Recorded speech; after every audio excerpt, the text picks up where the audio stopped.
Hey folks, it's Matthew, your friendly neighborhood technician, making a part 3 to this series that will show you how to remove valve covers, harmonic balancer, and intake on a Dodge 4.7 liter engine. So, in case you're just joining us and you haven't checked out the other videos, this job originally started out as the customer wanting valve cover gaskets and a new oil seal, aka front timing cover seal, aka front main seal, aka crankshaft seal. So yeah, that's what we started off and set out to repair. And as we started taking things apart, we found a lot of issues with oil and coolant mixing in the positive crankcase ventilation system, aka PCV system. So now we are going to go ahead and remove the intake, and as we highly suspect, it's time for new intake gaskets. That's probably where some of this might be mixing at and all that other stuff. What ultimately determined that is we didn't find any oil and coolant mixture inside of the valve covers.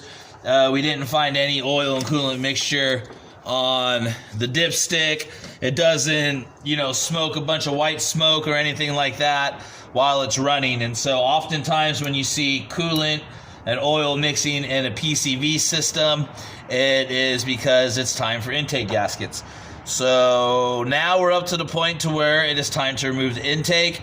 You're going to want a 10 millimeter socket and a wrench or a ratchet or what you have. And you want to remove this, and it's in the normal zigzag formation.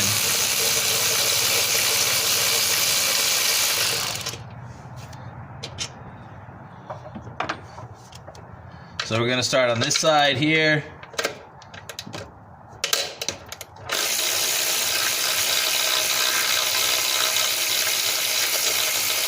And we're going to go there. And we're going to go back to this side.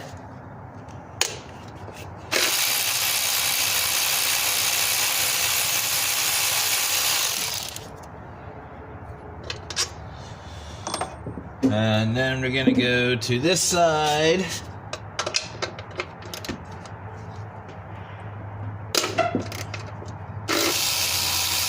And just in case you're wondering, none of these intake bolts have a high torque yield. So when you reinstall this, you're not going to be torquing it down to 85 foot-pounds or anything like that. So none of these bolts should be too hard to remove.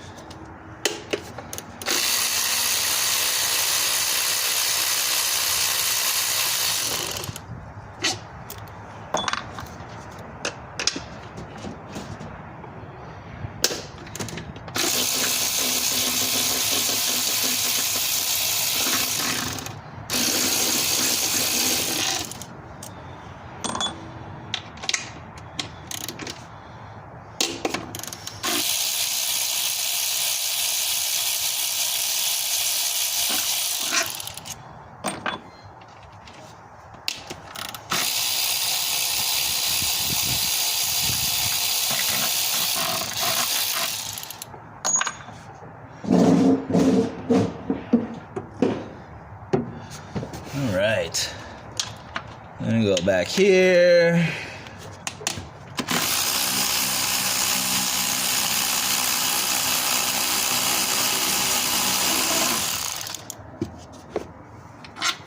Okay, and then we've got this guy way back here.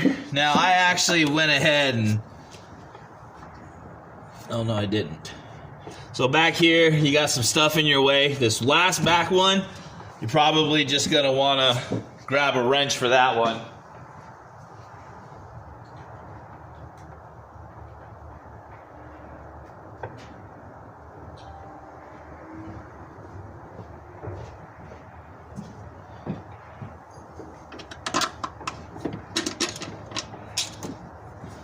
That way you don't got to fight it. Just get right in there with a wrench.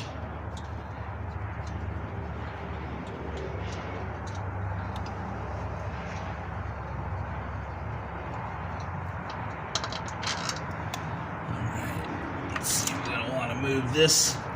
So this is connected back here to the intake. Okay, now our intake's ready to come off.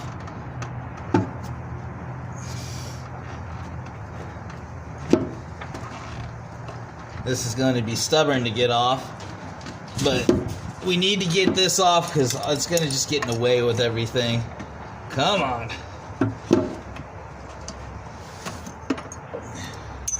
No! That could be dangerous. Dropping a bolt down inside of the engine. I've been there, done that before. They're no fun to fish out. Alright, so I got that pipe out of the way. I could kind of see where it was going to hinder us. Okay, let's get this intake up and off of here. Oh man, it is gross down here. Let's see here now. Okay. Where could water and oil be mixing?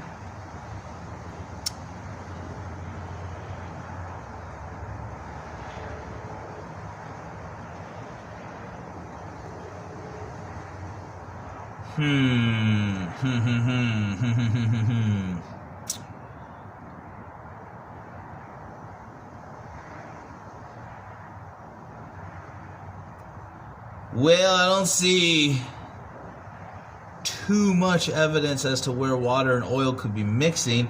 But again, like I said, I don't have water and oil down in my... That's transmission. I don't have it down in the crankcase. At least it's not on the dipstick. And like I said, we definitely see it. It's definitely in... being sucked up into the PCV system. It could be back through here that it's sucking up. Alright. Let's just take a look. Now, if you watch my first video, do you remember when I found this PCV valve? Basically, this one was broken. It was broken off. That could have been where the moisture was coming in from. These intake gaskets are pretty shot though. Okay. And so there's definitely time to replace them, and that could be where the oil is getting sucked into. You can see it. This could definitely be where the oil is getting sucked into the intake and the PCV system. So, you know, this was a good call. I mean, all these are just flat and everything. This was a good call to go ahead and do this. So, what are we going to do now? Okay, so now that we've evaluated everything, I'm going to say we need to get a new set of intake gaskets. We need to get new PCV valves. We definitely need to clean out from here. There's a nest down in there. You can see somebody has made a home. Gross. So I'm definitely going to get all that cleaned out, and then get a list of new parts that I'm going to need, and I'm going to start putting this back together. So this will end the breakdown series of how to remove your intake, your valve covers, and all of that stuff. And I appreciate you guys coming out and watching my videos. If you have any questions or comments, shoot them to me. I'll do my best to get back to you. We can trade emails and phone numbers. I really do enjoy helping you guys out and all that other good stuff. So for now, I'm going to go ahead and stop working and put together a new list of parts and supplies. And then hopefully, first thing tomorrow, I will start putting all this back together. So, all right, guys. Well, like I said, thanks for coming out and watching my videos. If you need help, don't be afraid to ask. I'm going to go ahead and end this 3-part series. This is Matthew, your friendly neighborhood technician, signing off.